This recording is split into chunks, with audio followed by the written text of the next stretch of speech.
Hello student, कैसे हो आप सभी। आई होप आप सब ठीक होंगे और बोर्ड कैप्सूल कोचिंग क्लास की क्लास का इंतजार ही कर रहे होंगे। तो चलिए बेटा, आज हम आपके लेकर आए जो आपका चैप्टर है पॉलिटिक्स का बेटा, फेडरलिज्म, जिसके बारे में अपन बात करने वाले हैं, जिसका नाम है संघवाद। जो आपका बोर्ड एग्जाम में 4 नंबर के क्वेश्चन यहाँ से आपको देखने को मिलने वाले हैं।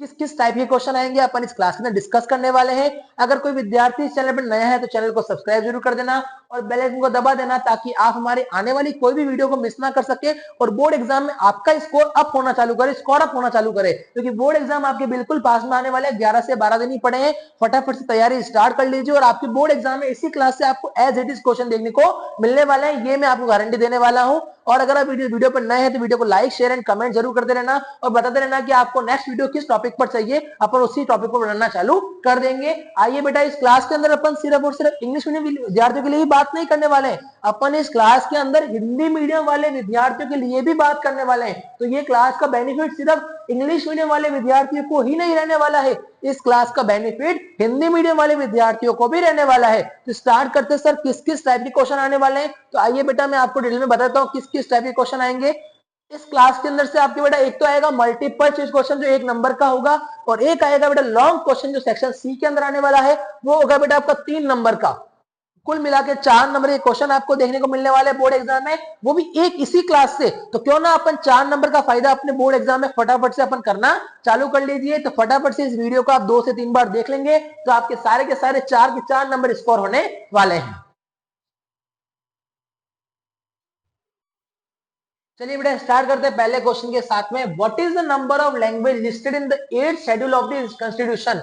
क्या बोला उन्होंने, संविधान की 8वीं अनुसूची में दर्ज भाषाओं की संख्या है। कि संविधान की जो 8वीं अनुसूची है ना बेटा, 18 जो 8th शेड्यूल है बेटा, 8वां शेड्यूल जो है बेटा कॉन्स्टिट्यूशन का, उसमें लैंग्वेज कितने हैं बेटा, कितनी सूची दर्ज है बेटा। तो इसका आंसर 22 लैंग्वेज इसमें दर्ज की गई है बेटा। आइए, which of the following state has special power under article 371 of Indian constitution.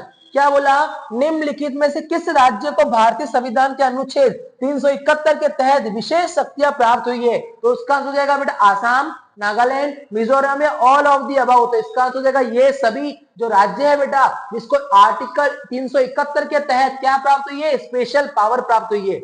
In a federal system of government the division of power, संघ सत्ता शासन प्रणाली में अधिकारों का विभाजन होता है। कैसे होता है, बिटवीन सेंटर एंड स्टेट, केंद्र और राज्यों के बीच में होता है, ये आपको पता होना चाहिए। चलिए फोर्थ क्वेश्चन के पास में, which of the following subject include in the concurrent list. Concurrent list के अंदर इसमें से कौन सी चीज इंक्लूड की गई है, पुलिस, डिफेंस, एग्रीकल्चर या एजुकेशन। वेरी वेरी इंपॉर्टेंट, निम्न में से कौन सा विषय संवर्ती सूची में शामिल हुआ है। संवर्ती सूची मतलब कंकरेंट लिस्ट के अंदर कौन सा इसमें से जो सब्जेक्ट इंक्लूड हुआ है। तो उसका आंसर देगा शिक्षा, जो एजुकेशन है बेटा, उसको संवर्ती सूची में शामिल किया गया है। The head of municipal corporation is called, नगर निगम के अध्यक्ष को कहा जाता है, क्या कहा जाता है बेटा, मेजर कहा जाता है। आपको पता होना चाहिए, मेयर कहा जाता है, sorry mayor. In which system of governance does the government has 2 or more level। क्या बोला बेटा, इन विच सिस्टम, ऐसा कौन सा सिस्टम है गवर्नेंस का जिसमें गवर्नमेंट के 2 से ज्यादा लेवल होते हैं। तो शासन की किस व्यवस्था में सरकार 2 या अधिक स्तरों वाली होती है। तो कौन सी है बेटा, संघीय व्यवस्था, जिसे अपन कहते हैं फेडरल सिस्टम, 2 से ज्यादा लेवल होते हैं बेटा। Which of the following state was not formed on the basis of language। ऐसा कौन सा स्टेट है जिसको लैंग्वेज के आधार पर नहीं बनाया गया है। तो निम्नलिखित में किस राज्य गठन भाषा के आधार पर नहीं हुआ है। तो वो स्टेट कौन से, नागालैंड, उत्तराखंड और झारखंड, ये तीनों स्टेट है जिसको क्या करा, भाषाओं के आधार पर नहीं बनाया गया है। Which of the following is not a federal state। इसमें से ऐसा कौन सा स्टेट जो फेडरल स्टेट ही नहीं है, संघीय राज्य ही नहीं है। तो वो उसका आंसर हो जाएगा बेटा दिल्ली। दिल्ली जो है बेटा वो संघीय राज्य नहीं है बेटा। Who has the authority to interpret the constitution and the power of government at different level। तो क्या बोला है इसके अंदर बेटा, इन्होंने इस क्वेश्चन में अपन को बोला है संविधान और विभिन्न स्तर की सरकार के अधिकारों की व्याख्या करने का अधिकार किसके पास होता है। तो किसके पास होता है बेटा, कोर्ट के पास होता है, न्यायालय के पास होता है। संविधान और विभिन्न स्तर की सरकारों के अधिकार की व्याख्या करने वाला। तो संविधान कौन सा बेटा, विभिन्न स्तरों की सरकार के अधिकार, सरकारी कौन कौन से अधिकार है, इनकी व्याख्या करने का अधिकार किसके पास होता है बेटा, न्यायालय, कोर्ट के पास होता है। An example of coming together federation, साथ आकर संघ बनाने का उदाहरण क्या है बेटा, इसका आंसर हो जाएगा यूनाइटेड स्टेट ऑफ अमेरिका, संयुक्त राज्य अमेरिका, मतलब सात आकर संघ बनाना, कमिंग टुगेदर बेटा। Which of the following is not example of holding together? निम्न में से कौन सा राज्य सात रेखर संघ का उदाहरण नहीं है? तो कौन सा है इसमें से? स्विट्जरलैंड जो है बेटा वो होल्डिंग टुगेदर वाला नहीं है, और सारे होल्डिंग टुगेदर वाले हैं, चाहे वो इंडिया हो, चाहे वो बेल्जियम हो, चाहे वो स्पेन हो, पर जो स्विट्जरलैंड है वो होल्डिंग टुगेदर वाला नहीं है। कमिंग टुगेदर वाला तो आपको पता होना चाहिए यूएसए है बेटा। Into how many part are the legislative power between the center and state divided? क्या बोला इन्होंने इस क्वेश्चन में? केंद्र एवं राज्य के मध्य विधायी अधिकार को कितने हिस्से में बांटा गया है? तो कितने हिस्से में बांटा गया है? तीन हिस्सों में बांटा गया है। Which of the following is not a concurrent list? इसमें से कौन सा संवर्धित सूचित का नहीं है? तो शिक्षा तो अपन पढ़कर आए, वो है। फॉरेस्ट भी है बेटा, मैरिज भी है, पर इरिगेशन जो है बेटा वो इसका हिस्सा नहीं होता है। आइए, which of the following is not a subject of union list? निम्न में से कौन सा विषय संविधान में, क्या बोला? निम्न में से संघ सूची का विषय नहीं है। तो इसमें संघ सूची का विषय कौन सा नहीं है? तो संघ सूची का विषय देखो, एजुकेशन भी होता, सॉरी नेशनल सिक्योरिटी भी होता है, फॉरेन अफेयर भी होता है, बैंकिंग भी होता है, पर एजुकेशन जो है बेटा, शिक्षा जो है आपको पता है संवर्धित सूची का हिस्सा होता है, संघ सूची का हिस्सा नहीं होता है। Which of the following subject is not in any list of power distribution? इसमें से ऐसा कौन सा है जो किसी भी लिस्ट में नहीं है बेटा? ना तो संघ सूची में, ना यूनियन लिस्ट में, ना कंकरेंट लिस्ट के अंदर है। तो कौन है बेटा? वो कंप्यूटर सॉफ्टवेयर जो है वो किसी भी सूची का हिस्सा नहीं होता है। तो यहाँ पर लिखा हुआ बेटा कंप्यूटर सॉफ्टवेयर जो है बेटा वो किसी भी सूची में नहीं आता है। चलिए बेटा नेक्स्ट क्वेश्चन के पास चलते हैं। Question number 16, Which of the following subject is kept as the union list? इसमें से कौन सा विषय जो है बेटा वो संघ सूची में रखा गया है? तो संघ सूची में रखा जाने वाला वो कौन है बेटा? डिफेंस, पुलिस, एग्रीकल्चर, ट्रेड इसका हिस्सा नहीं है, पर डिफेंस जो है बेटा वो इसका हिस्सा होता है बेटा। इसका आंसर क्या हो जाएगा? प्रतिरक्षा। Next question, which of the following is include in the concurrent list? Concurrent list में वापस से कौन डाला गया है? शिक्षा को डाला गया है, संवर्धित सूची को शामिल किया गया है। बार बार ही क्वेश्चन आ रहा है, मतलब ये रिपीटेड क्वेश्चन होगा। आई बात समझ में? चलिए नेक्स्ट क्वेश्चन के पास चलते हैं, जो क्वेश्चन नंबर आपका 18 है बेटा। तो 18 के पास अपन चलते हैं। The provision for reservation for women in the panchayati raj system, panchayati raj system के अंदर वुमेन का रिजर्वेशन आरक्षण कितना है बेटा? 1/3 है बेटा। A significant step are taken toward decentralization, विकेंद्रीकरण की दशा में कदम उठाया गया। कब उठाया गया था बेटा? तो इसका आंसर हो जाएगा बेटा 1992, 1992 के अंदर विकेंद्रीकरण की दशा में महत्वपूर्ण कदम उठाया गया था बेटा डिसेंट्रलाइजेशन के अंदर। Trade is related to which list? जो ट्रेड है व्यापार जो है बेटा वो किस लिस्ट में आता है? राज्य सूची, मतलब स्टेट लिस्ट में आता है trade. Foreign affair, foreign affair किसमें आता है?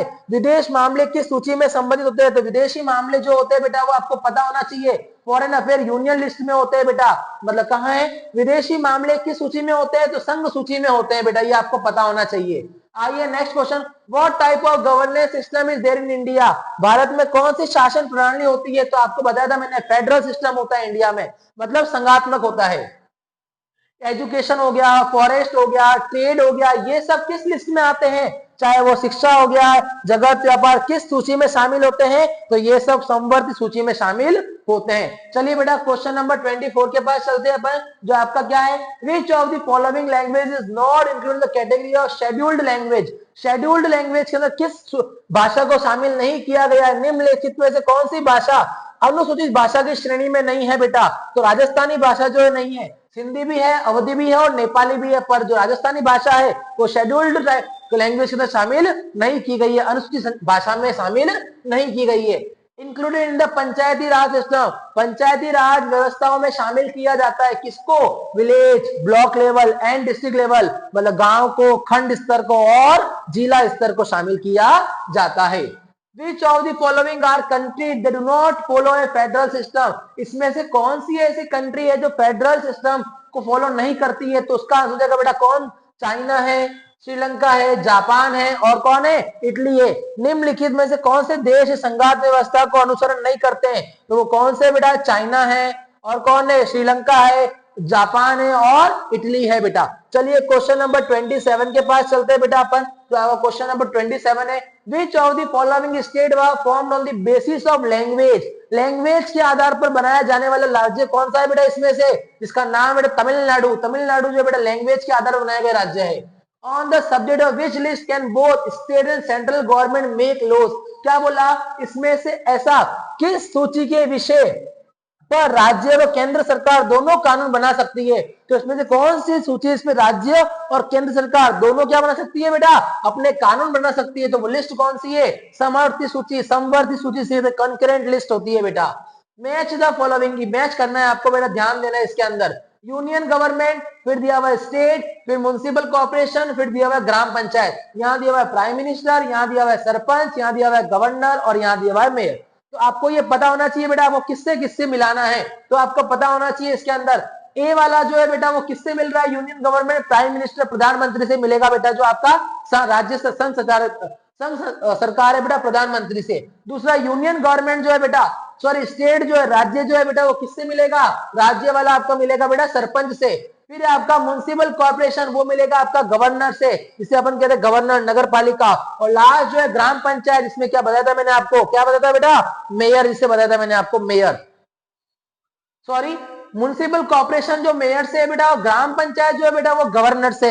ग्राम पंचायत गवर्नर से और म्युनिसिपल कॉर्पोरेशन एम वाला एम से, म्युनिसिपल कॉर्पोरेशन मेयर से, ग्राम पंचायत वाला जो है बेटा वो आपको पता होना चाहिए गवर्नर से, स्टेट वाला सरपंच से, और यूनियन गवर्नमेंट जो है प्राइम मिनिस्टर से, आपको पता होना चाहिए। Which point is not related to decentralization? विकेंद्रीकरण जो है बेटा वो किससे संबंधित इसमें से नहीं है बेटा। तो इसमें से किससे संबंधित नहीं है बेटा, वो कोएलिशन गवर्नमेंट से, गठबंधन सरकार से वो संबंधित नहीं है। और संबंधित है किस किस से, timely election for local bodies, 1-3 post for women, reservation for seat for SC ST. ये जो विकेंद्रीकरण है ना बेटा किस संबंधित है, स्थानीय निकायों के समय पर चुनाव होना, महिलाओं के लिए 1/3 पद रखना, एसटी एससी के लिए सीटों पर आरक्षण होना। पर गठबंधन सरकार से संबंधित विकेंद्रीकरण कभी भी नहीं हो सकता है। Who is the political head of municipality and ग्राम पंचायत? अभी बता के आया था बेटा, नगर पालिका और ग्राम पंचायत का राजनीतिक प्रमुख कौन होता है, मिलान कर दिया अपन ने बेटा। तो म्युनिसिपैलिटी का तो कौन था, मेयर, एम से एम, और ग्राम पंचायत जो होता है उसका कौन होता है, सरपंच होता है। ये भी आपको पता होना चाहिए। ग्राम पंचायत का तो कौन होता है, सरपंच होता है। यूनियन गवर्नमेंट का प्राइम मिनिस्टर होता है, म्युनिसिपैलिटी का मेयर होता है, और एक और मैंने आपको बताया था बेटा क्या, स्टेट का होता है सरपंच, म्युनिसिपैलिटी का मेयर होता है, ग्राम पंचायत का गवर्नर होता है। ये आपको पता होना चाहिए बेटा। आई बात समझ में। इसके अंदर आपके आंसर लिखे हुए, नगर पालिका और ग्राम पंचायत का राजनीतिक प्रमुख कौन होता है, म्युनिसिपैलिटी एंड ग्राम पंचायत का आंसर आपको यहाँ पर मिल गया होगा। ये सारे थे जो बेटा क्या थे बेटा, मल्टीपल चॉइस क्वेश्चन, जो आपको 1 नंबर को देखने को मिलने वाले हैं बोर्ड एग्जाम के अंदर।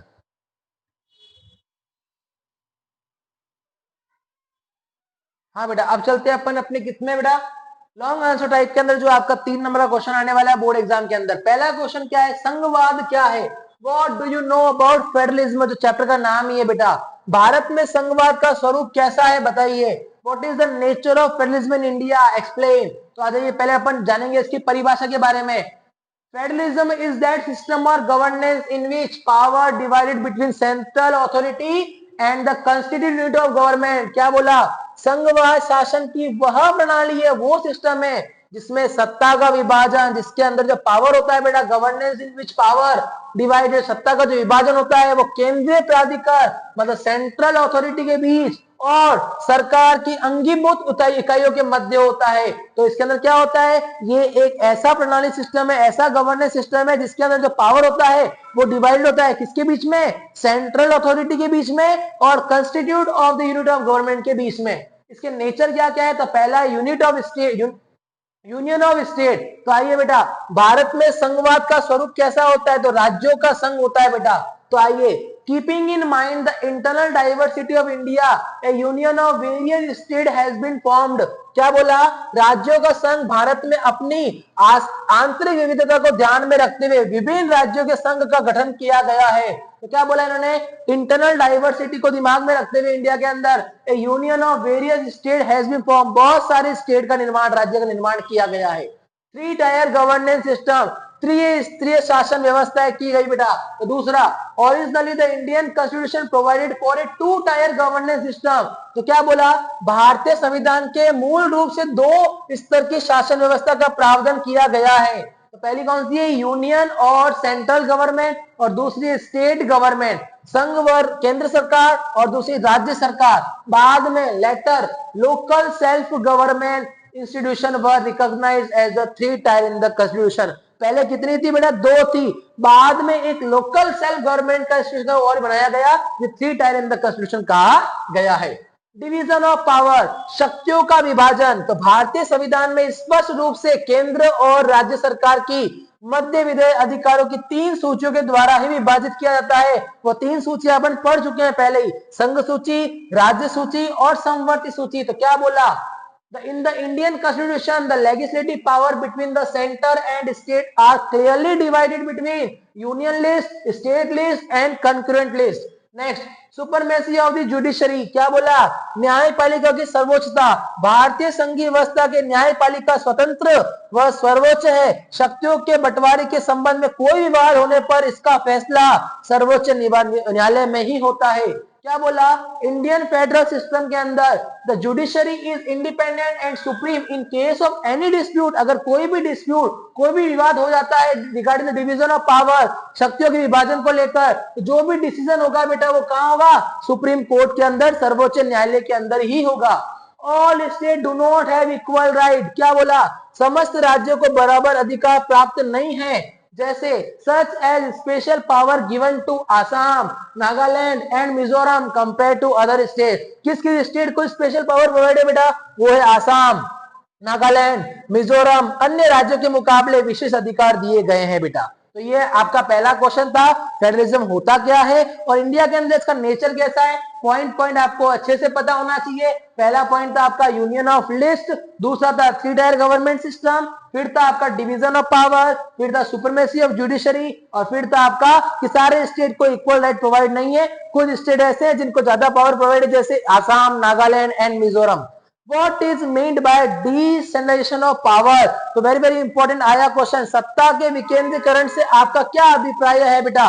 What is the basic idea behind decentralization? विकेंद्रीकरण के पीछे बुनियादी सोच क्या है? तो आपका पूरा एक्सप्लेन करना अच्छे से। तो आइए, when power is taken away from the central and state government and given to local government, क्या बोला इसके अंदर? जब पावर जो है ना बेटा ले लिया जाता है, शक्तियां ले ली जाती है, किससे? सेंट्रल गवर्नमेंट से और स्टेट गवर्नमेंट से, और वो शक्तियां जो है बेटा किसको दी जाती है? लोकल गवर्नमेंट को। इससे ही कहा जाता है decentralisation of power. In India federal power sharing is done at 3 level. India के अंदर जो कितने स्तर पर किया जाता है बेटा? 3 स्तर पर, सेंट्रल लेवल, स्टेट लेवल और लोकल लेवल। तो क्या बोला? जब केंद्र और राज्य सरकार शक्तियां लेकर स्थानीय सरकार को दी जाती है, इसे ही सत्ता का विकेंद्रीकरण कहते हैं। भारत में संघीय सत्ता की साझेदारी 3 स्तर पर की गई है, केंद्रीय स्तर, राज्य स्तर और स्थानीय स्तर पर। आगे पढ़िए बेटा।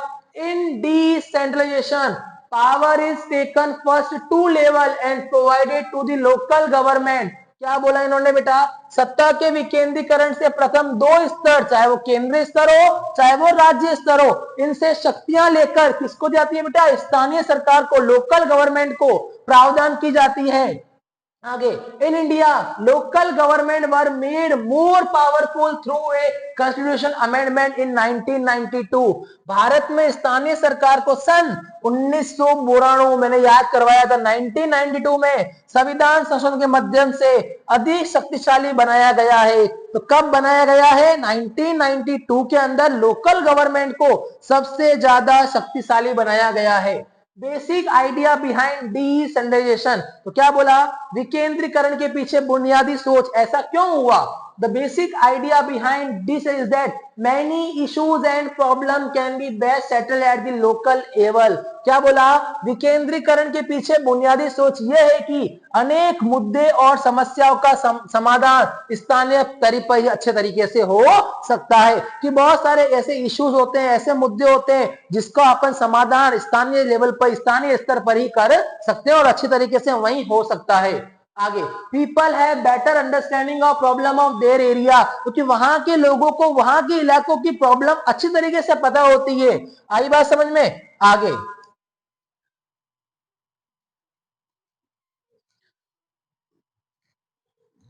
एक second.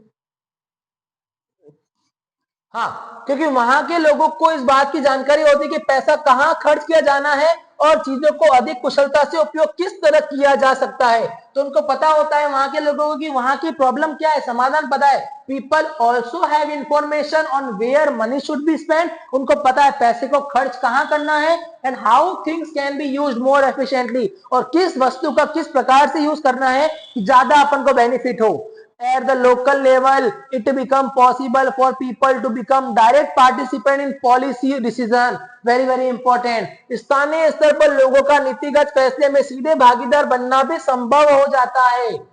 This develop the habit of democratic participation. इससे लोकतांत्रिक भागीदारी की आदत पड़ती है। Establishing local government is the best way to make democratic principle of self rule in reality. क्या बोला, स्थानीय सरकार की स्थापना स्वशासन के लोकतंत्र के सिद्धांत को वास्तविक बनाने का सबसे अच्छा तरीका होता है। ये बहुत इंपॉर्टेंट आपका पॉइंट था।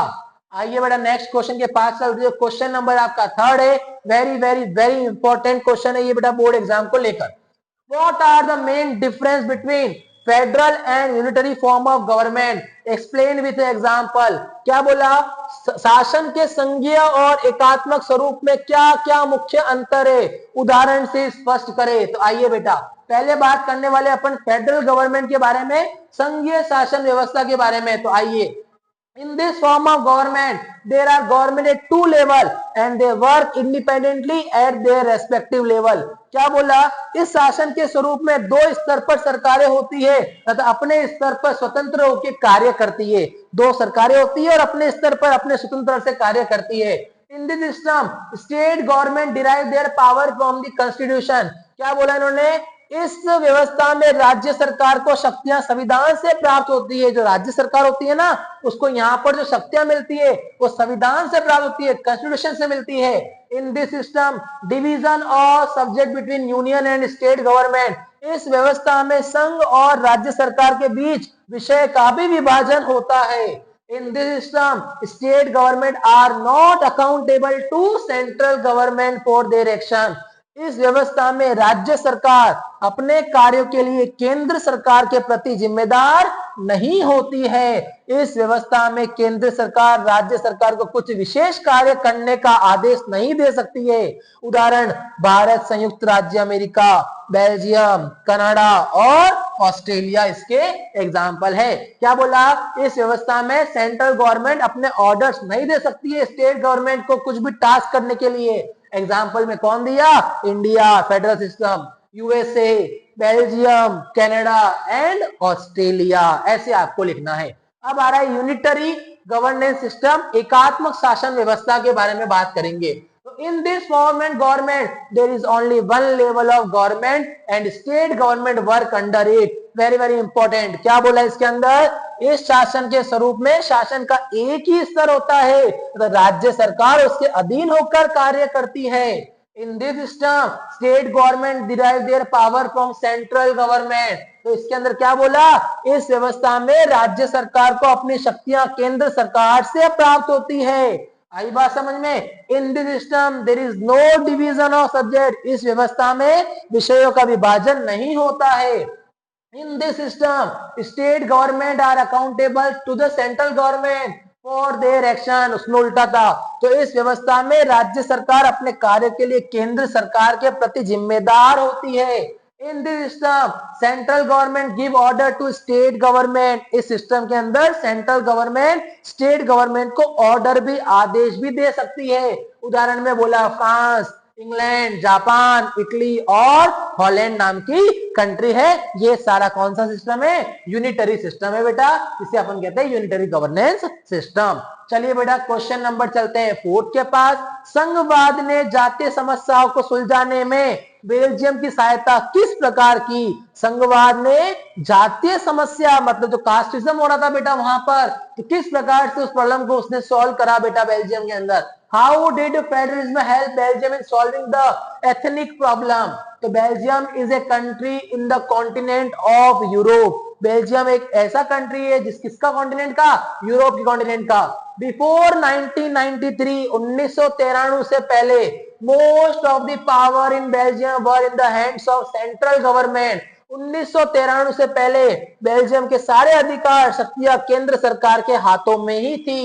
Provincially government had nominal power, but this power were given to them by central government and the central government could take them back. क्या बोला इन्होंने इसमें? प्रांतीय सरकारों को नाम मात्र के अधिकार प्राप्त थे, पर ये अधिकार उनके केंद्र सरकार द्वारा दिए गए थे और इन्हें केंद्र सरकार वापस भी ले सकती थी। सिर्फ कुछ ही उनको राइट प्रोवाइड थे, कुछ ही पावर प्रोवाइड थे, और वो पावर भी कौन प्रोवाइड करने वाली थी? सेंट्रल गवर्नमेंट, और वो उसको वापस भी ले सकती थी।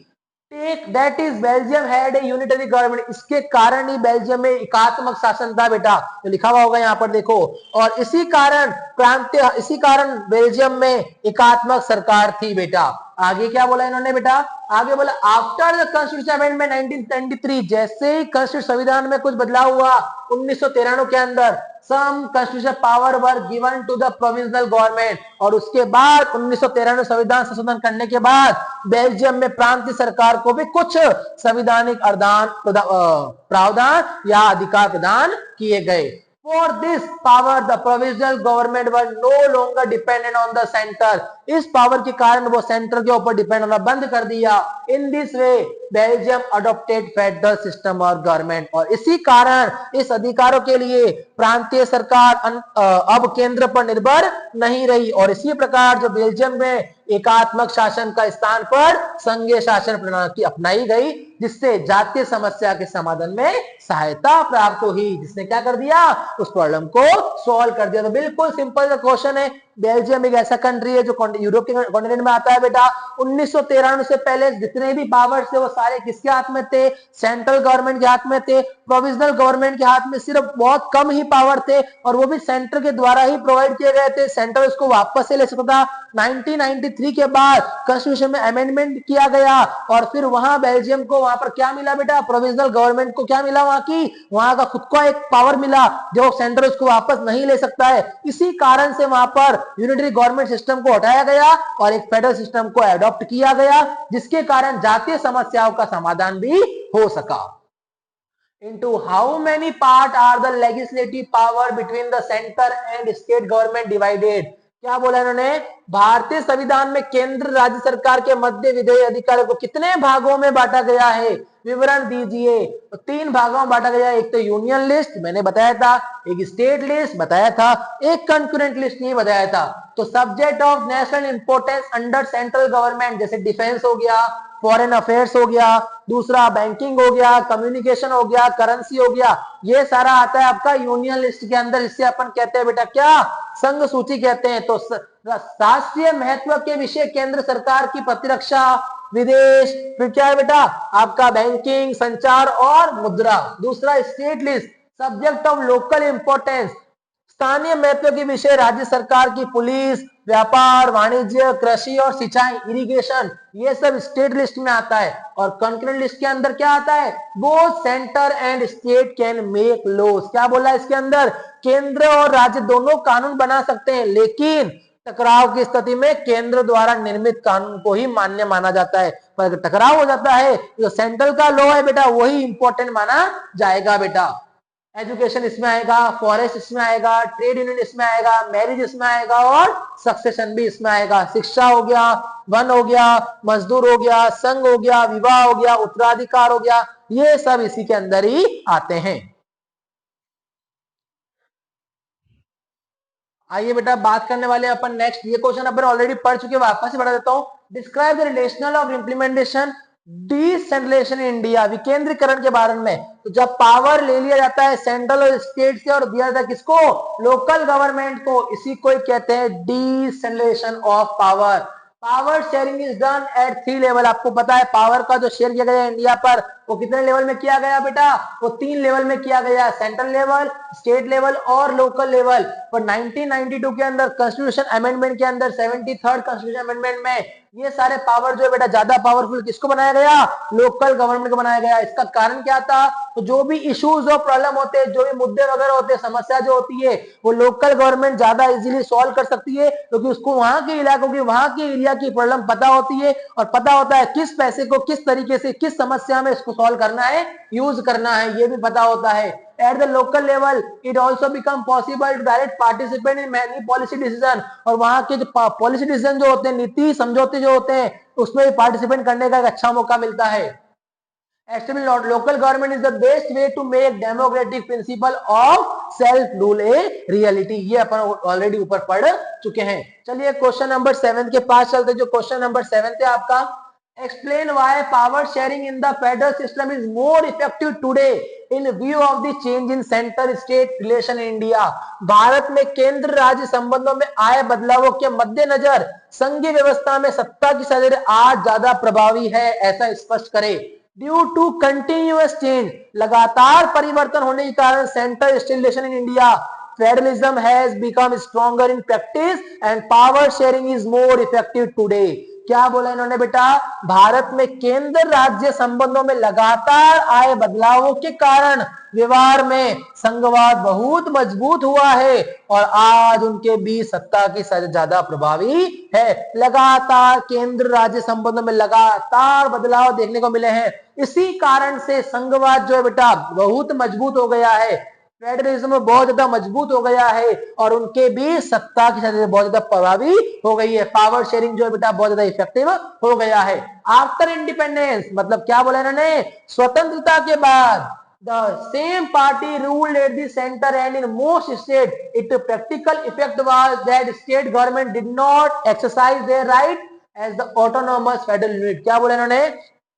स्वतंत्रता के बाद काफी लंबे समय तक हमारे यहाँ एक ही पार्टी की केंद्र और अधिकांश राज्यों में शासन रहा. इसका व्यवहारिक प्रभाव यह पड़ा कि राज्य सरकार ने स्वायत्त संघीय इकाई की, क्या बोला इन्होंने बोला आगे, रूप में अपने अधिकारों को प्रयोग किया है. तो क्या बोला, इंडिपेंडेंस के बाद सेम पार्टी ने ही सेंटर पर रूल किया है और अधिकार राज्यों में भी किया है. इन प्रैक्टिकल इफेक्ट हुआ, इसका जो प्रैक्टिकल इफेक्ट हुआ है, that state government did not exercise their right. इसका ये प्रैक्टिकल हुआ है कि जो राज्य सरकार थी उसने अपने अधिकारों का यूज ही नहीं किया एज ऑटोनोमस फेडरल यूनिट के कारण.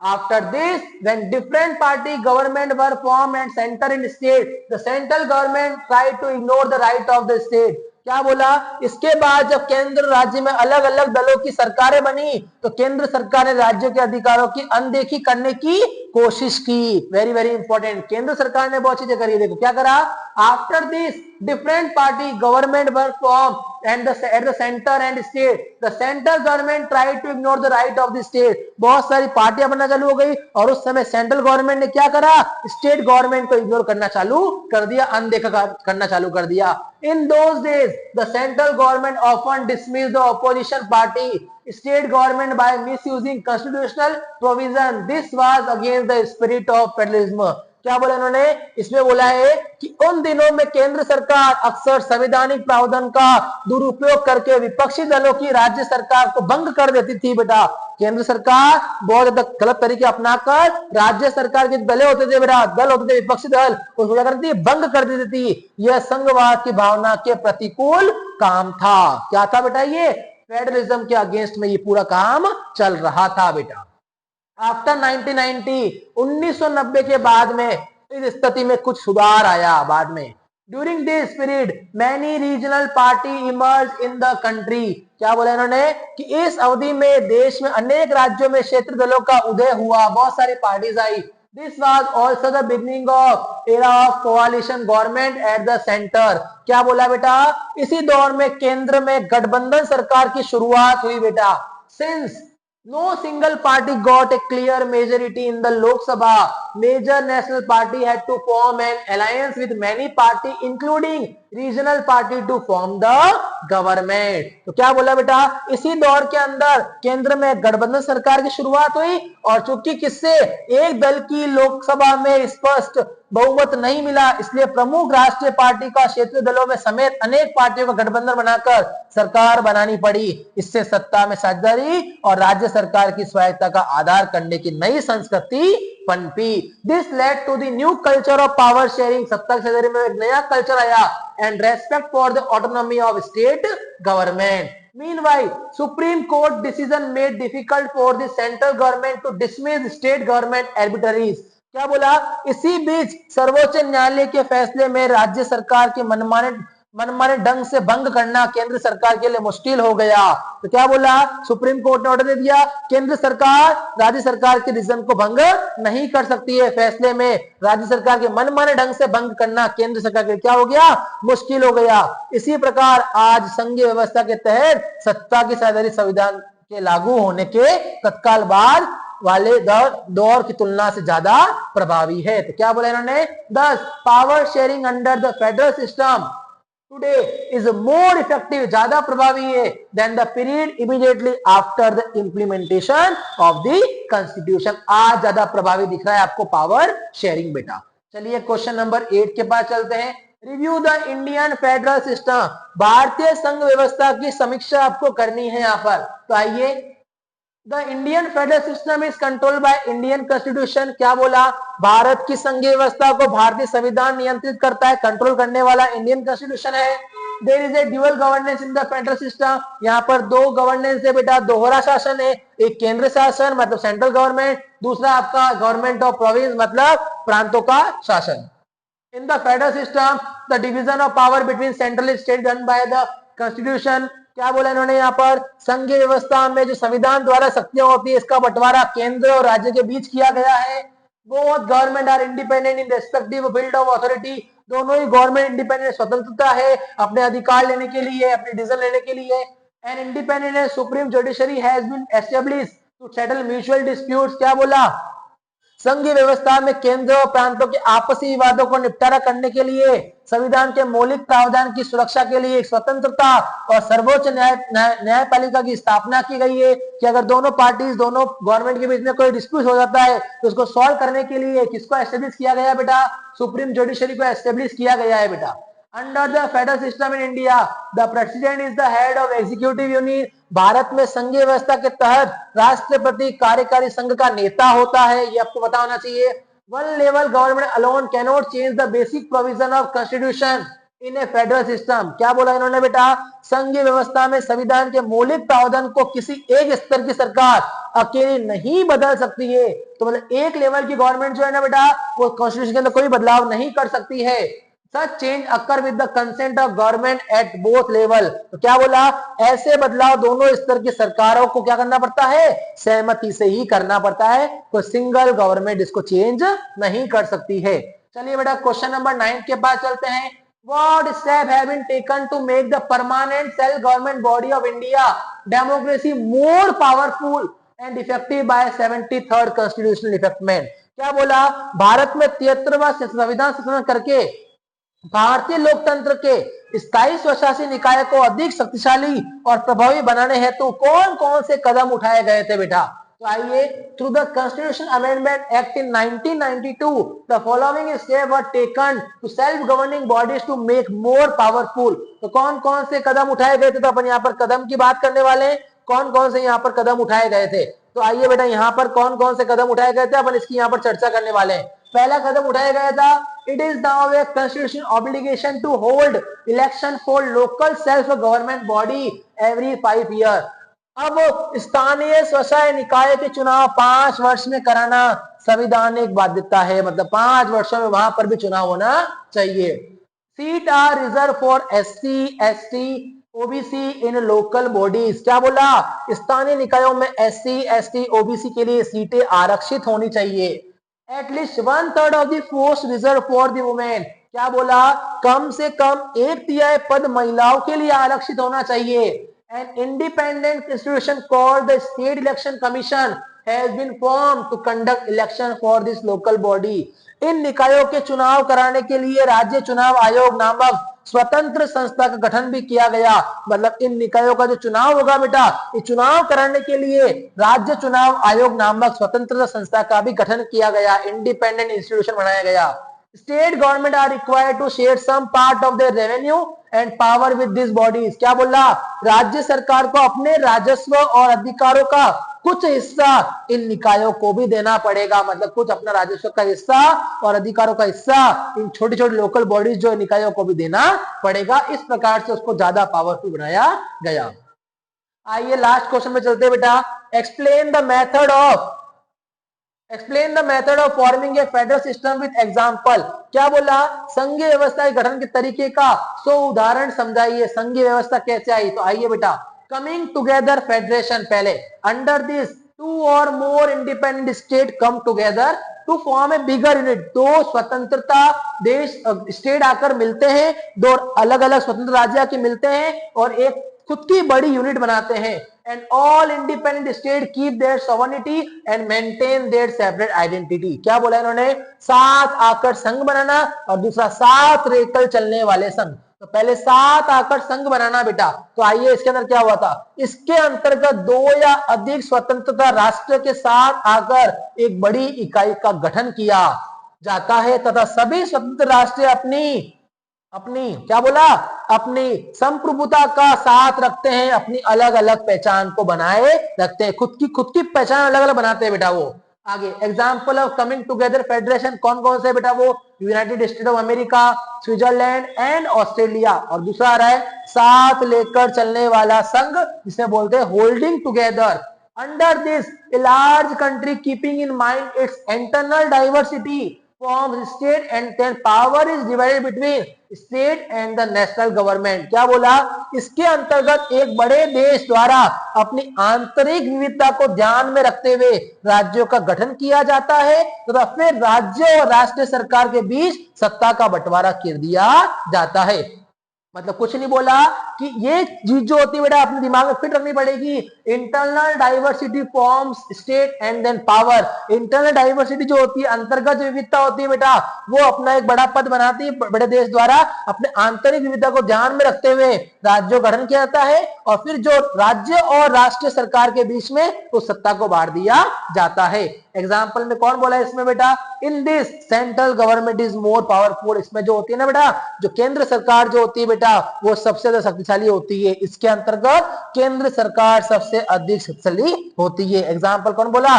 Bharat, Belgium, Japan. ये इस प्रकार के उदाहरण है जो होल्डिंग टुगेदर फेडरेशन है, मतलब साथ लेकर चलने वाला संघ है। ये आपका चैप्टर था बेटा, कौन सा? फेडरलिज्म। बोर्ड एग्जाम में आपको इन्हीं क्वेश्चन में से एक क्वेश्चन 3 नंबर में देखने को मिलने वाला है।